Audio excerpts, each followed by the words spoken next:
En este vídeo vamos a tratar sobre a curva característica da célula fotovoltaica. Ya vimos cómo funciona uma célula fotovoltaica, o princípio de funcionamento baseado na absorção de fótons. No vídeo anterior vimos diversos aspectos sobre essa importante questão. Hoje vamos prosseguir e vamos ver os seguintes temas: fotogeração de corrente, absorção de fótons, a célula fotovoltaica, um resumo geral, né, de funcionamento, curva característica da célula fotovoltaica, principais parâmetros da célula fotovoltaica, efeitos da resistência série, da resistência paralelo, efeitos da temperatura e vamos apresentar alguns exercícios. Esta aula então vai fazer um resumo geral, né, no início de como funciona uma célula e depois a importante questão da curva característica. O que é a energia de um fóton? Já vimos, né, que a quantidade de energia chega do Sol em forma de pacotes, né, de quantum a um determinado comprimento de onda. Então a energia de um fóton é possível ser calculada utilizando esta equação onde a energia é igual à constante de Planck, que é igual a 6,63 vezes 10 a menos 34 joules por segundo, vezes a frequência, dada em Hertz. Essa é a equação que permite calcular a energia de um fóton. E vemos que depende do comprimento de onda. Bom, aí dá para simplificar essa equação em termos, né, de levar em conta o comprimento de onda e o valor 1,24, que é a multiplicação das constantes, né, que envolve essa equação. Para um fóton, para que um fóton possa ser absorvido, sua energia deve ser superior à energia da banda proibida do material semicondutor, EG, né, banda proibida. Isso ficou claro no anterior vídeo, que vimos que para vencer essa barreira é necessário que o fóton tenha uma energia suficiente, né, para que proporcionar aos elétrons essa energia para que consigam passar, né, da banda de valência à banda de condução. E que acontece com os fótons que com energia um pouco acima de esse valor EG? Esses fótons são rapidamente absorvidos por estarem mais firmemente casados à banda proibida, devido a considerações de quantidade de movimento e energia. Então, com um pouquinho acima, né, desse valor EG, a probabilidade de absorção é muito grande. Se a energia do fóton é muito maior desse valor EG, aí nesse caso somente poderão ser formados alguns pares de elétrons buracos e a energia restante do fóton é perdida na célula na forma de calor. Por outro lado, na absorção de fótons é desejável que o semicondutor utilizado para conseguir essa denominada fotoabsorção tenha uma banda proibida com energia que permita absorver eficientemente essa máxima porcentagem do espectro solar. E isso vai depender de cada material semicondutor utilizado. Então, fótons com energia inferior a essa banda de energia de GAPI atravessam o semicondutor sem serem absorvidos. E nesse caso, porque seu coeficiente de absorção é zero. Isso é denominado genericamente perdas de não absorção. Então vemos aqui que cada material, no caso silício, arseneto de gálio e outros compostos, cada um vai ter um determinado valor dessa banda proibida, né? No caso o mais importante do silício é 1,12 electronvolts. Esse valor dos fótons nesse comprimento de onda vai ter que estar assim, né, quase exatamente próximo a esse valor para poderem ser absorvidos e produzir ascensão, né, de um elétron à banda de condução. Portanto, a energia de uma partícula na banda de valência ou na banda de condução depende da quantidade de movimento da partícula nessa banda. E os elétrons na banda de valência devem ganhar quantidade de movimento de outras fontes quando absorvem energia do fóton incidente. Bom, também é necessário, né, frisar que devido aos fótons terem pequena quantidade de movimento, os materiais de banda proibida direta, né, que vimos que existen tipos de materiais, né, de semicondutores de banda proibida direta e indirecta. No caso, aqueles denominados de banda proibida directa, arseneto de galio, telureto de cadmio, diseleneto de cobre indio o silicio amorfo, en ese caso absorben fótons com energia próxima à energia da banda proibida do material, de forma muito mais rápida, né, do que os materiais da banda proibida indirecta, como o caso do silício cristalino. Portanto, esses materiais de banda proibida directa podem ser muito finos em várias ordens de grandeza comparativo ao silício, e determina esse comportamento. Com relação ao equacionamento, né, da absorção de fótons, o processo de absorção desses fótons é similar a muitos processos físicos em que a mudança de intensidade e posição é proporcional à intensidade inicial. Neste caso aqui temos uma derivada, onde I é a intensidade de luz a uma profundidade x do material. Essa derivada de intensidade de luz com relação à profundidade do material é igual a menos alfa vezes I. E esse alfa é a constante de absorção, que depende de cada material. A solução dessa derivada nos leva a esta equação geral, onde vemos já que o comportamento da equação de corrente da célula fotovoltaica engloba uma exponencial. E zero seria a intensidade da luz na superfície do material, vezes a exponencial de menos alfa, que é a constante de absorção, vezes essa profundidade do material. Portanto, essa constante de absorção alfa depende do tipo de material e do comprimento de onda. E a partir desses gráficos podemos observar, né, que este gráfico engloba embaixo o comprimento de onda e aqui o coeficiente de absorção alfa. Então vemos que para os materiais, né, como silício, aqui no caso silício amorfo, arseneto de galio e silício puro, esses valores de absorção variam, né? E o comportamento, aqui vemos, no caso do silício, ele desce de forma assim suave, né, até chegar a um valor de banda de absorção fixo, né, que é 1,12 electronvolts mais ou menos, né, o valor da banda para ser absorvido na banda proibida. Portanto, quando a energia do fóton é superior à energia da banda proibida, a constante de absorção cresce lentamente nos semicondutores de banda proibida indirecta, como é o silício, e rapidamente nos materiais da banda proibida directa. Então, esses dois materiais, aqui o silício amorfo e o arseneto de galio, são do tipo de banda proibida indirecta, e vemos que essa curva é rápida, né, a subida. Então, em todos os casos, quando um fóton é absorvido, é gerado um par elétron-buraco. Essa é a conclusão de tudo isso. Quando o fóton é absorvido, devido a seu comprimento de onda adequado para esse material, o que acontece imediatamente é a geração de um par elétron-buraco. E vemos que também aqui, nesse outro gráfico, o mesmo processo, né, só que já do germânio, arseneto de galio, silício aqui, é só para reforçar que o comportamento de cada material é intrínseco, né, e a absorção de fótons vai depender do tipo de material semicondutor que estamos utilizando para fabricar a célula fotovoltaica. Y también ya avanzando un poco sobre el tema da denominada fotogeração de corrente.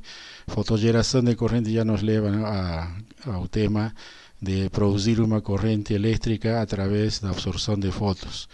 En ese caso, el movimiento de eléctrons y buracos en direcciones opuestas gera una corriente eléctrica en el semiconductor, capaz de circular por el circuito externo y liberar energía cedida por el fóton al crear un par eléctron buraco.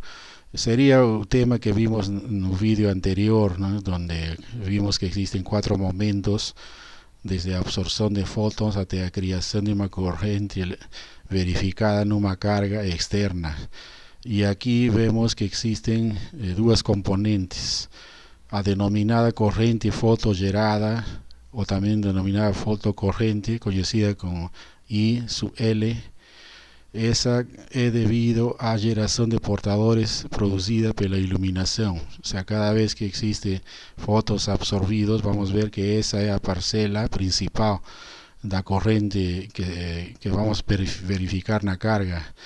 Mas también existe unas corrientes opuestas, denominadas corriente de diodo o corriente de oscuridad, conocida como ID.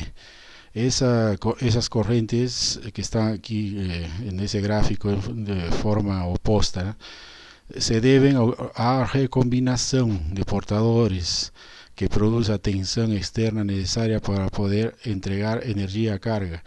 En realidad, esas recombinaciones acaban disminuyendo a corriente principal IL.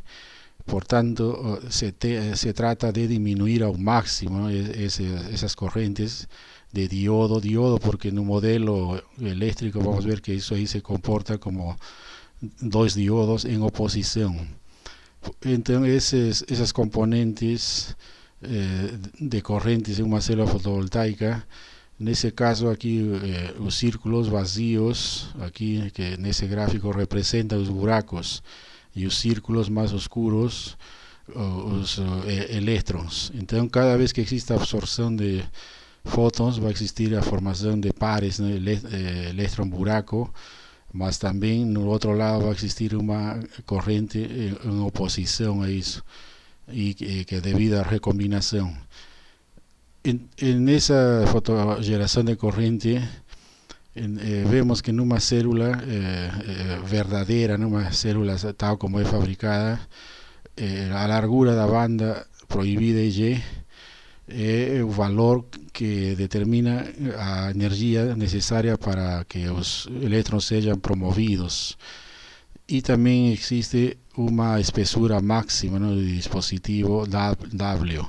Entonces vemos aquí en ese ya es aquí la representación de una célula fotovoltaica, y la componente principal de corriente sería IL.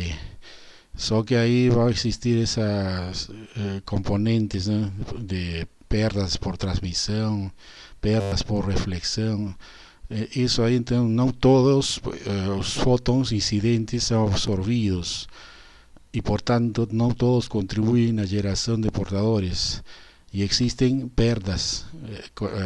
La primera es denominada perdas de no absorción, que son fotons con energía inferior a energía de Guppy. También existen las perdas de transmisión, que son fotons con energía mayor do que energía de Guppy, y perdas de reflexión ocasionadas por la diferencia de los índices de refracción relacionados con los materiales envolvidos en la fabricación de la célula. También aquí muestro un ejercicio relacionado con este tema, ¿no?, de absorción de fotons, y el ejercicio pide, ¿no?, determinar la corriente fotogerada total de una célula de silicio con una área determinada, un espectro de iluminación AM1,5 y AM1,5, y después comparamos con otro material que es arseneto de galio. Bueno, el ejercicio va a ser resolvido en otro documento, mas vemos en el gráfico, ¿no?, que existe una banda prohibida en bajo en electronvoltios, y aquí a corriente de fotogeneración. Y para cada material, en cada espectro de energia solar tem um comportamento diferente, né? Aqui no caso do silício, estamos olhando desde a M0, que é no topo da atmosfera, né? A M1,5, que já é outro ângulo. E em cada um deles vai existir um determinado valor de corrente de fotogeração. Então, para cada tipo de espectro, vai determinar quanto de energia também vai ser absorvida, né, dos fotos. Bom, a partir desse análise que vamos ver já no exercício completo, podemos concluir que, primeiro, que a máxima fotocorrente que poderia esperar-se de uma célula fotovoltaica depende unicamente da largura da banda proibida do semiconductor e do espectro solar. Outra conclusão que podemos ver a partir desse exercício é que a corrente fotogerada diminui ao aumentar a banda proibida e, consequentemente, para compensar este efeito, a área da célula de arseneto de galho deve ser maior. Então, isso aí é compensado pela quantidade de material, né, e a área envolvida. Quanto maior seja a irradiância solar, maior será a corrente fotogerada. Obviamente, né, que se a maior quantidade de energia incidente, vamos ter maior quantidade de fótons. Então, estes gráficos mostram as eficiências quânticas espectrais de distintas células fotovoltaicas, né, aqui no silício e arseneto de galho. Então, cada uma vai ter um determinado comportamento, né, dependendo do tipo do material. Neste gráfico já mostramos já as componentes de uma célula fotovoltaica de silício real. Nessa célula vamos a ver que existe uma camada superior onde incidem os fótons, que é material N. Existe uma camada de maior largura, que é o material P. Aqui está a união PN, a absorção de fótons incidentes da energia solar, e vai existir uma rede metálica na parte superior, que vai ser o sistema de coleta de elétrons, ou seja, para permitir o fluxo de corrente elétrica para fechar o circuito. E, obviamente, essa célula vai ter eletrodos, né, de contato, no caso positivo e negativo. Então, cada célula vai gerar uma determinada tensão. De silício não supera 0,6 volts, mais ou menos por aí é o valor gerado no máximo, né, quando a máxima incidência. E também existem aqui os fenômenos que já vimos de absorção de fótons e formação de os pares elétron-buraco. Então, por cada enlace quebrado fica um elétron livre que pode circular dentro do sólido. E a falta de um elétron no enlace quebrado constitui um buraco que também pode se deslocar no interior do sólido, comportando-se como partícula de carga positiva. Ou seja, todos os fenômenos que expliquei no vídeo anterior estão envolvidos no comportamento deste tipo de célula. Então, quando a luz do sol incide sobre um material semicondutor, os fótons são capazes de transmitir sua energia aos elétrons de valência do material para que quebrem o enlace que os mantém unidos ao átomo. E o objetivo de tudo isso aí é constituir uma corrente elétrica que pode fluir por uma carga, né, e fechar o circuito. Então, essa corrente vai ser gerada em corrente contínua. No caso de silício, uma célula só, em torno de 0,6 volts, valor exato depois vamos explicar. E essa célula fotovoltaica, então, de silício, tem essas características, né, da malha metálica, a camada antirrefletiva, tem toda uma estrutura de fabricação, mas em todo caso sempre vemos que o material tipo N é bem menor, né, em termos de largura. As grandes diferenças de concentrações de elétrons e buracos entre as regiões N e P criam para se manter um campo elétrico dirigido da região N à região P. Ou seja, cada vez que se constitui uma união PN, também vamos ver que existe a formação de um campo elétrico. Por tanto, nas células fotovoltaicas convencionais, o campo elétrico necessário se consegue por meio da união de duas regiões do cristal semicondutor de condutividades diferentes, ou seja, material tipo N e material tipo P. E a união é muito superficial, né, com valores típicos de largura de camada difundida na região N, mais ou menos de 0,2 a 0,5 micrômetros. Então, todas estas estruturas são muito finas. Estamos falando na ordem de micrômetros. Então, uma célula fotovoltaica, na realidade, envolve, né, essas ordens de grandeza. Não são dispositivos de grande porte, né, são muito finos. E na estrutura de uma célula assim real, aqui podemos ver com mais detalhes que temos esses eletrodos, né, positivo, no caso negativo e positivo, e aqui a saída para permitir a ligação, né, a um circuito externo. E também, em resumo, comparando, né, essa base do silício tipo P é uma típica célula solar, esse denominado emissor, né? Aqui no caso emisor tem uma espessura na ordem aproximada de 1000 vezes mais estreita. Essa parte aqui do material N é na ordem de 1000 vezes mais estreita que do outro material P. Também é aproximadamente 10.000 vezes mais fortemente dopado. E a duração da difusão é aproximadamente 100 vezes mais curta. Ou seja, tem diferentes comportamentos, a parte do emissor, que é o material N, com relação ao material tipo P. Agora, com toda esta base de conhecimento, podemos já entrar na importante curva característica da célula fotovoltaica.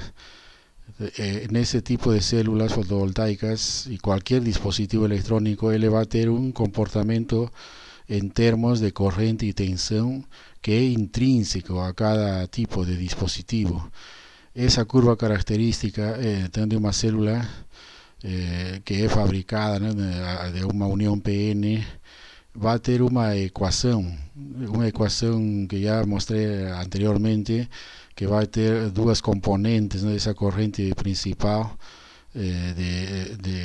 Da corrente va a ter a componente de IL, que é a fotocorrente produzida no interior da célula, menos uma parcela denominada corrente inversa máxima de saturação do diodo, e vezes essa componente exponencial, onde está aí como numerador a carga elétrica do elétron, que é igual a 1,6 vezes 10 a menos 19 coulombs, vezes V, que é a tensão nos terminais da célula, dividido pela constante de Boltzmann, 1,38 vezes 10 a menos 23 joules por Kelvin, e aqui embaixo a temperatura absoluta da célula.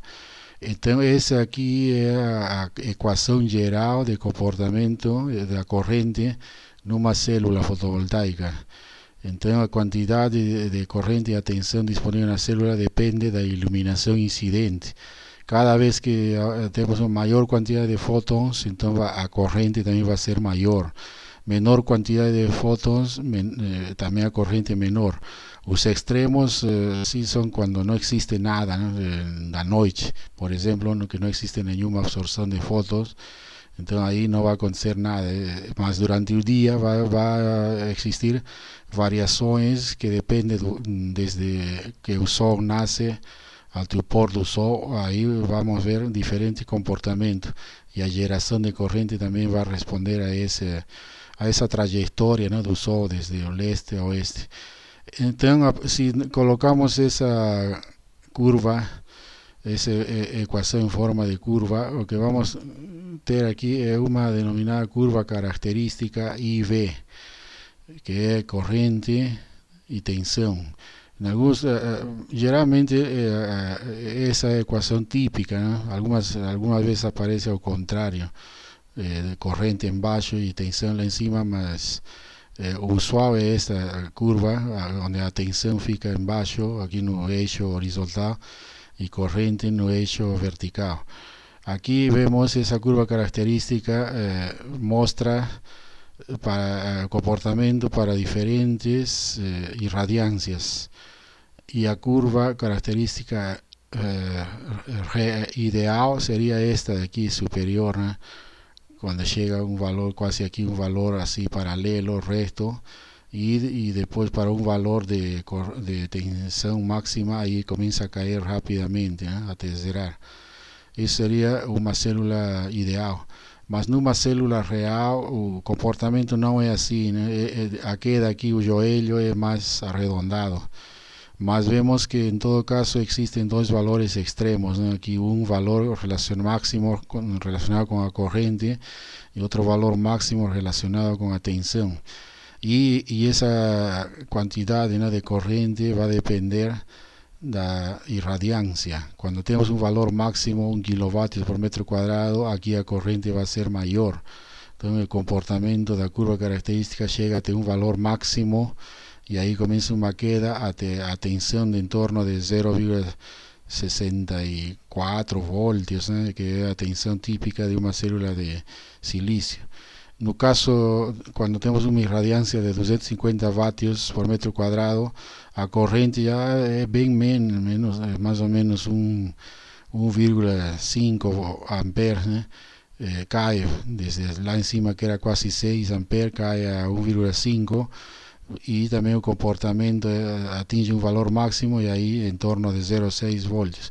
Esse seria o comportamento de uma típica célula fotovoltaica. Portanto, então, nessa curva denominada curva característica IV, a célula solar sob iluminação não é um elemento resistivo, já que não obedece a uma relação do tipo da lei de Ohm, ou seja, tensão igual a resistência vezes corrente. Basta observar que a célula solar gera força eletromotriz mesmo quando não há corrente. Ya vimos que en la ecuación también existe esa componente exponencial, por tanto, la célula no es un elemento resistivo, no tiene un comportamiento de ese tipo. También, por otro lado, la célula solar puede ser modelada por una fuente ideal de corriente ISC en paralelo con dos diodos. Ese es un modelo típico eléctrico. Y estos dos diodos representan las corrientes de saturación por sombreamento que dependen da estrutura da célula, das propriedades do material utilizado e das condições de operação. Então, este modelo é o mais conhecido, né, de modelo elétrico de comportamento de uma célula fotovoltaica, onde vemos que existe essa fonte, né, de corrente ISC e dois diodos em oposição, 1 e 2. Y esa dirección de la fuente de corriente opuesta al flujo de corriente de los diodos y sirve para producir la conducción de los mismos, ¿no? Esos valores aquí y sería la corriente de flujo, ¿no?, que va sobre a carga y nos produce una corriente en corriente continua, ¿no?, más y menos, positivo y negativo. Y esa fonte está recibiendo los fótons, que sería la corriente principal, más aquí existen esos dos diodos, que sería de un diodo un sería la corriente de recombinación, la denominada región cuasi neutral, y el diodo 2 sería la corriente de recombinación, la región de deplexión.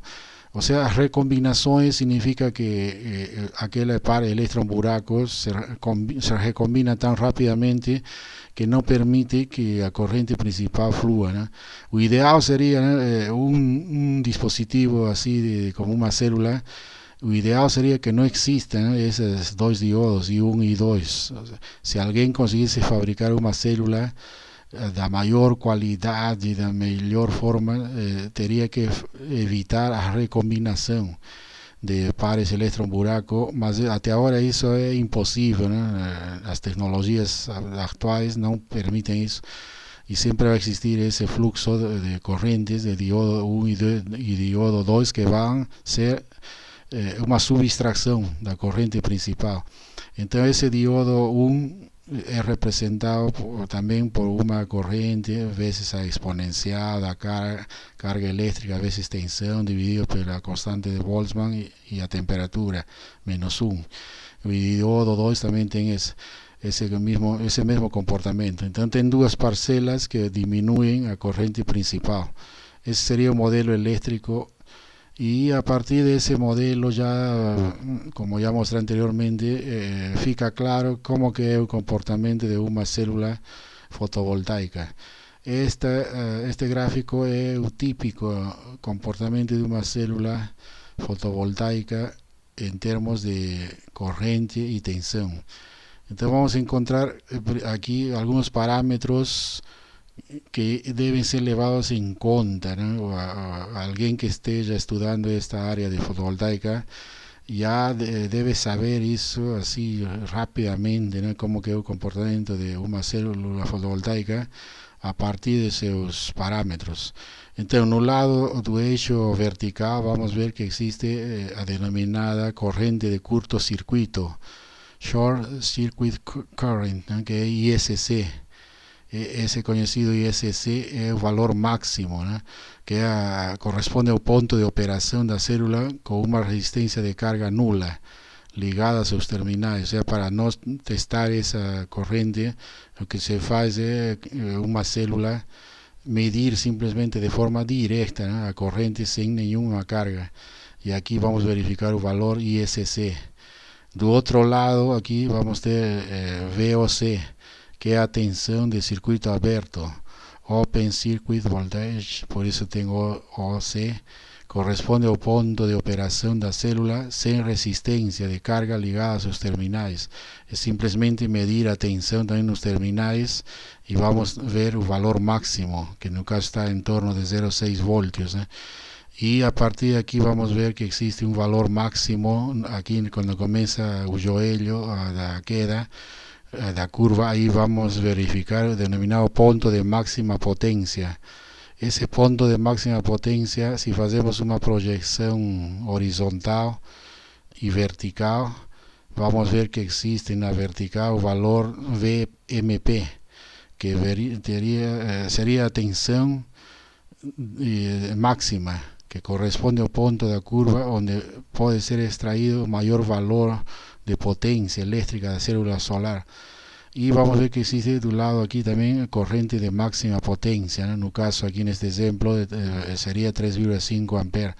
Y aquí el valor de la tensión máxima en torno de 0,5, un poco más de 0,5 voltios. Y si multiplicamos tensión veces corriente, entonces vamos a tener un valor máximo.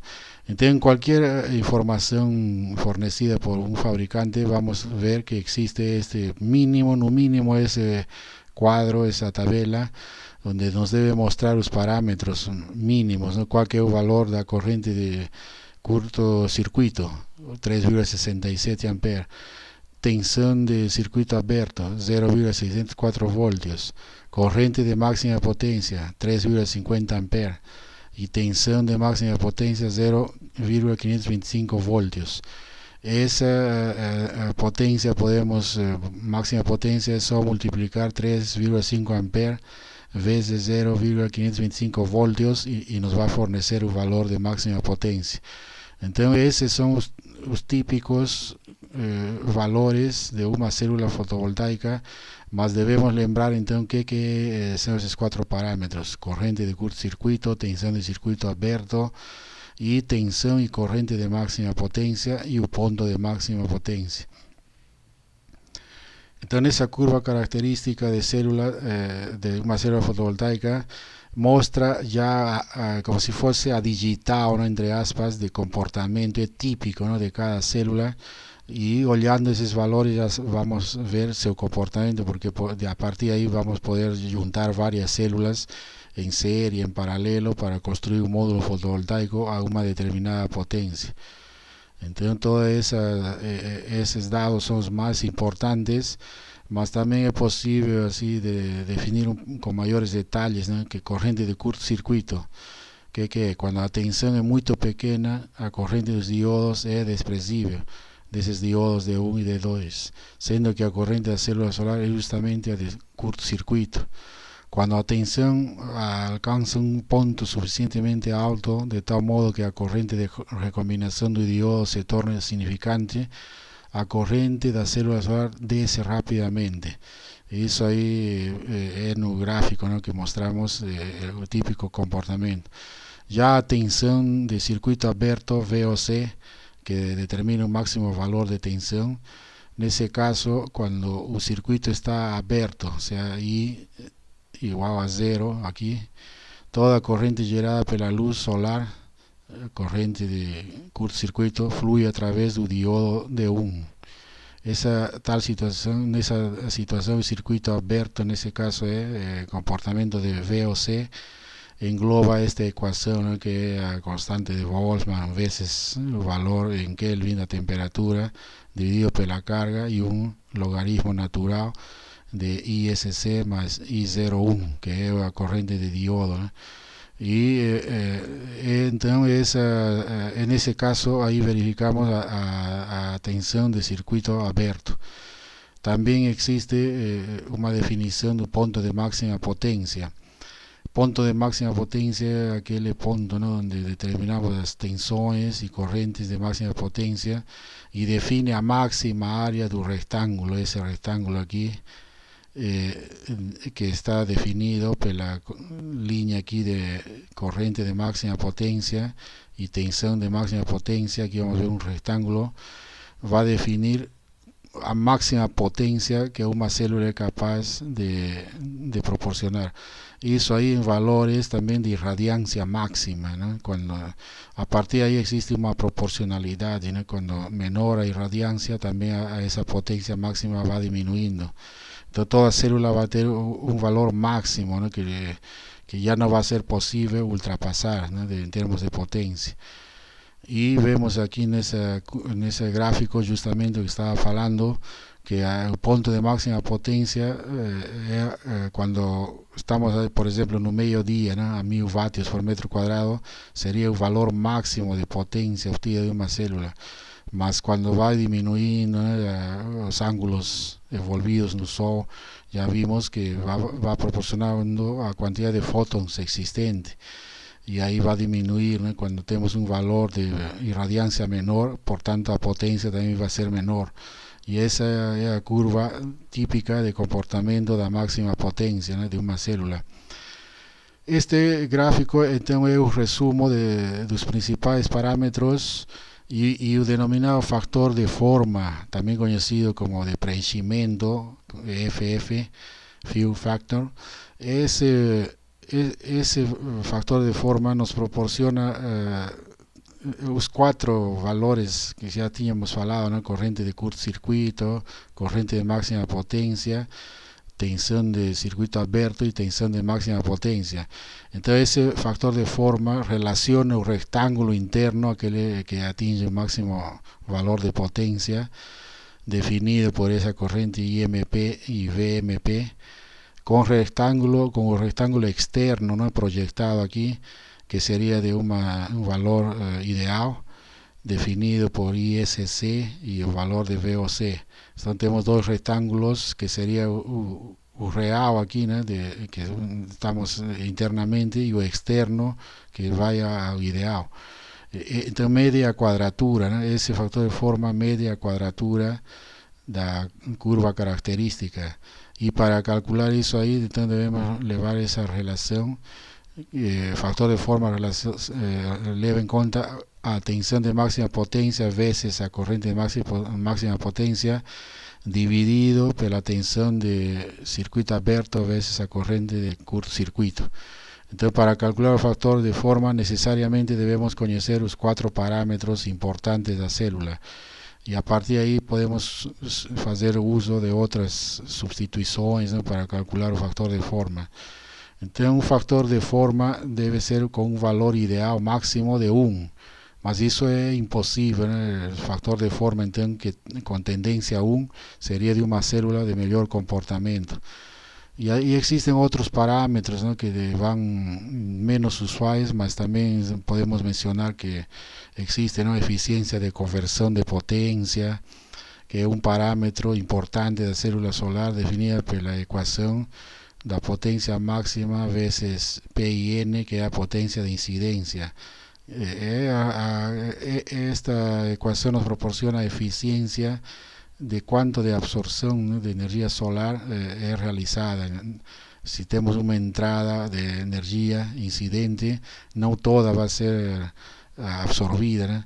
Entonces una célula fotovoltaica así en condiciones de operación en campo, a mejor célula actualmente es una de silicio monocristalino, que está en la orden de 15% de eficiencia, mas se hizo ahí en condiciones de campo. Ya en laboratorio se atinge muchos valores superiores, ¿no?, a 20%, mas lo ideal sería 100%, mas ya vimos que es imposible, ¿no?, que un dispositivo como una célula absorba toda la energía que atinge a la área superficial.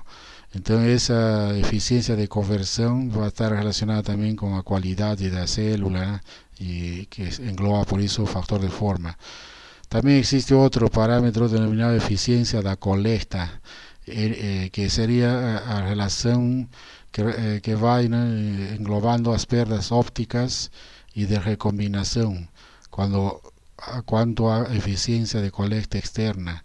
Entonces una ecuación que relaciona a corriente de cortocircuito, pero la corriente PH, que es la máxima fotocorriente posible, que resultaría si todos los fotones con energía mayor que energía de Gapi, o sea, un complemento de onda adecuado para ser absorbido, criasen pares electron-buraco pasibles de ser colectados.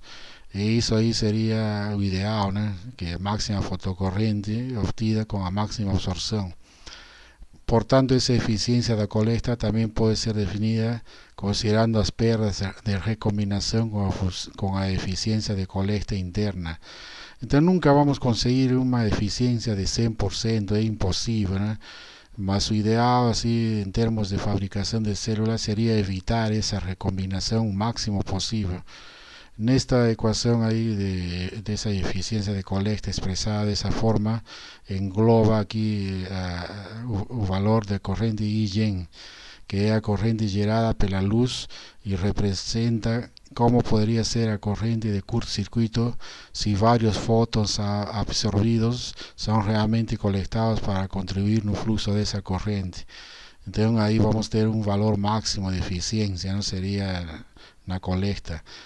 Entonces aquí un resumo, el desafío de los fabricantes de células, los que estudian los materiales envolvidos para fabricar células, ellos se enfrentan a dos cuestiones importantísimas. O aumento da tensão VOC, o sea, corrente de circuito aberto, fará com que o factor de forma também aumente. Por tal motivo, o desenho e operação de uma eficiente célula solar deve cumprir dois importantes objetivos. Primeiro objetivo, minimização das taxas de recombinação em todo o dispositivo. Então, quem fabrica células tem esse desafio grande, né, de minimizar todo lo posible, ¿no?, en términos de construcción, para evitar la recombinación, taxas de recombinación mínimas. Y el segundo objetivo es la maximización de la absorción de fótons, aquellos fótons con energía de Gapi, ¿no?, ideal para ser absorbido. Por tanto, en el interior de la célula son criados pares electrón-buraco resultantes da absorção de fotos incidentes. O objetivo é coletar os portadores minoritários antes que se percam pela recombinação. Como já estou falando várias vezes, então um dos problemas é essa, né, a recombinação. E se nós conseguimos evitar ao máximo essa recombinação, vamos conseguir uma célula de melhor comportamento em termos de seus parâmetros. Então esses são os desafios até hoje dos fabricantes de células. Já aumentando um pouco a complexidade do modelo elétrico de uma célula, vemos aqui una resistencia RS y otra resistencia RSH. Esas son resistencias parasitas. O sea, no son resistencias que vamos a ligar no dispositivo externamente. Son resistencias parasitas, o sea, que conviven, ¿no?, dentro de la célula. Son intrínsecas a los materiales que también van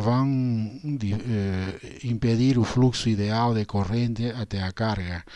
Entonces esas son las denominadas resistencias parasitas serie RS. Esa es la resistencia serie y esa es la resistencia paralelo o también denominada resistencia shunt. Esa ecuación ya general, ¿no?, de modelo eléctrico de una célula, a englobar esas resistencias parasitas, entonces vamos a aumentar una parcela aquí, além de esas corrientes de diodo de 1 y de diodo de 2, vamos a ver que existen también otras perdas de corriente que no van a contribuir en la corriente principal y que va en la carga, ¿no? Entonces esas corrientes parasitas también aquí están definidas a serie y paralelo y atención aquí que estamos viendo en la salida. Entonces vamos a ver a continuación con mayores detalles qué son esas resistencias. Primera es la resistencia denominada resistencia serie. La resistencia serie não tem efeito na tensão do circuito aberto. Vocês podem ver que no gráfico o circuito aberto aqui fica num ponto fixo, mas tem aqui influência na corrente de curto-circuito. Então cada vez aqui temos uma resistência série de um valor menor e vai aumentando até 200 miliohmios. Então aí vamos ver que vamos se modificando o comportamento ideal da curva característica. Então, para um valor de resistência série zerado, assim teríamos um comportamento ideal da curva característica. Mas se a resistência série vai aumentando, essa curva característica vai se modificando radicalmente. E quando um valor já é muito maior, aqui a curva característica já é praticamente uma reta, né, de queda. E quais são as fontes dessa resistência série? São os contactos metálicos com o semicondutor, principalmente da grade frontal, o denominado fluxo transverso de corrente do emissor da célula solar até a grade frontal, ou a resistência das próprias camadas, né, semiconductoras. Então, como já vimos na estrutura de uma célula, os fabricantes incluem uma malha metálica e aquela união PN y diversos otros artificios, ¿no?, para aumentar la absorción de fotos. En todo caso, a fonte de esa resistencia serie está relacionada con la fabricación, ¿no?, la calidad de fabricación de la célula, y son intrínsecas a los materiales. Y lo que hace eso, ¿no?, que a disminución del factor de forma, o sea, aquí vamos a ver el factor de forma se va alterando, pode ser muito importante e ocasionar uma baixa eficiência da célula. Aqui neste valor aqui é uma célula de pior eficiência. Então isto é mais crítico nas células que trabalham com altos níveis de corrente devido à incidência de luz concentrada por meios ópticos. Portanto, fabricantes deveriam levar em conta todos estes fenômenos para evitar que a resistência série influi, né, no comportamento da corrente. E o ideal seria então ter uma curva característica como aquela externa e reduzir o máximo, né, o valor mínimo zerado de resistência série. Então essa resistência série deve ser minimizada. Esse é o resumo. E um dos caminhos é reduzir a resistência ohmica do material, incrementando a concentração de impurezas, por exemplo, é uma estratégia. Isso ocasionará que na região próxima aos contactos apareça um campo elétrico adicional que incrementará a velocidade dos portadores, o que produz um equivalente à redução da resistência. Outra solução também para evitar essa resistência série seria colocar de forma eficaz uma rede de contactos finos que cobram a parte frontal da célula. y esa red debería funcionar de forma similar a la configuración de capilaridad de un sistema circulatorio alimentado por las venas, ¿no? Haciendo una analogía con el funcionamiento del sistema circulatorio sanguíneo de un ser vivo. Entonces, en realidad, toda esa red, esa grade de colecta, tiene una cierta analogía, ¿no? a ese sistema circulatorio. Por tanto, todo eso aquí está relacionado con la fabricación de células, no va a depender del usuario, depende del fabricante. Ya a resistencia paralelo también ejerce a influencia inversa, ¿no? En este caso vemos que a corriente fica en un punto, ¿no? Fixo, y lo que va a modificar es la tensión. Desde a partir da tensão de circuito aberto ela vai diminuindo.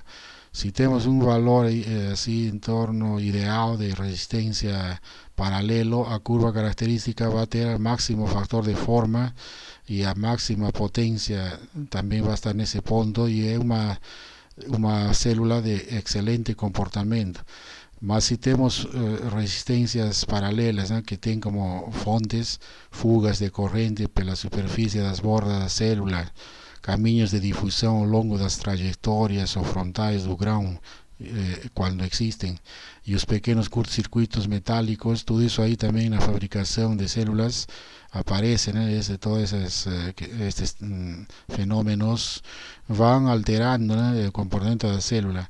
Então, essa resistência paralelo tem maior influência na região das baixas tensões, onde a corrente que circula pelo diodo do circuito equivalente é muito pequena. Então, vamos ver então que a medida que o valor de resistência paralelo está modificando o comportamento, vamos ter uma curva aqui de péssima qualidade, né?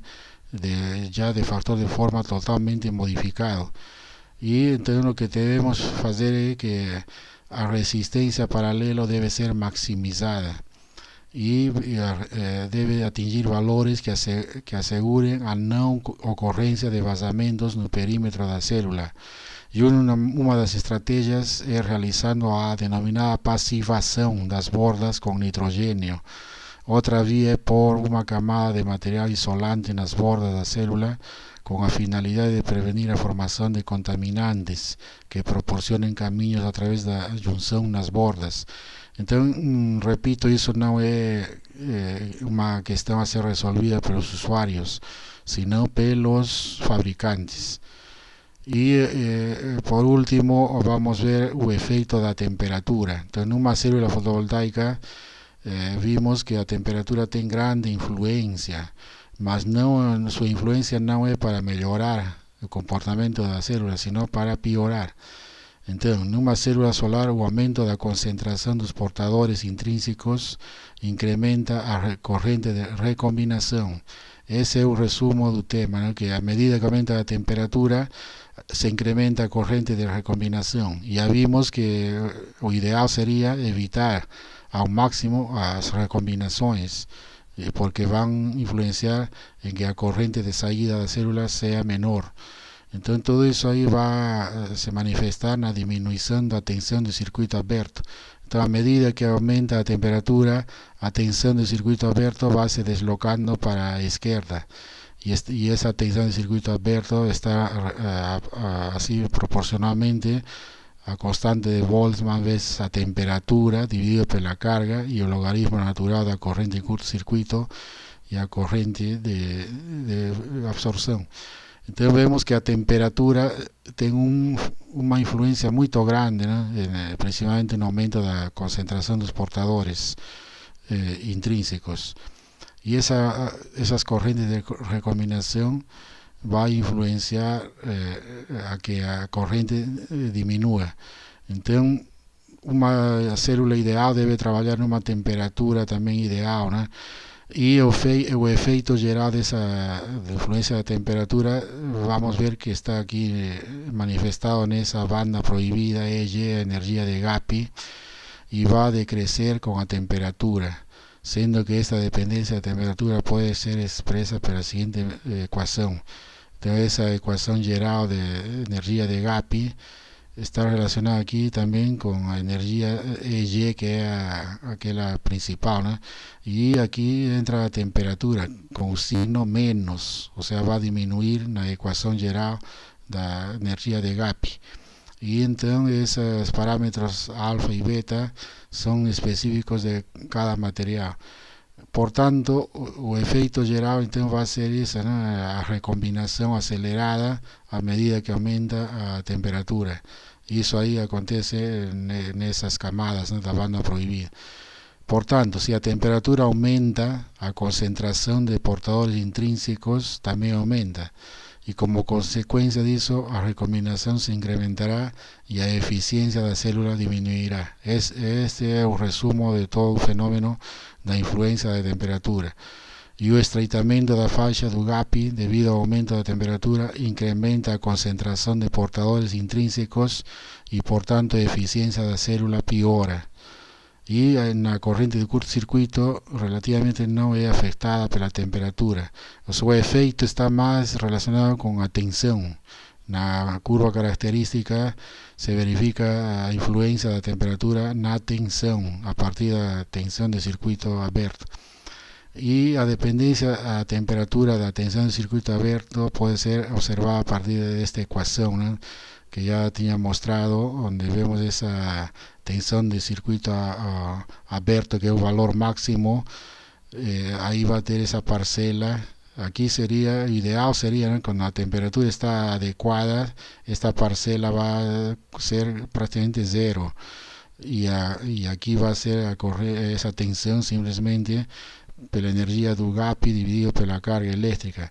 Mas quando aumenta a temperatura aqui, vamos ver a influência maior da temperatura e vai diminuir, né? A parcela menos vai fazer com que diminua.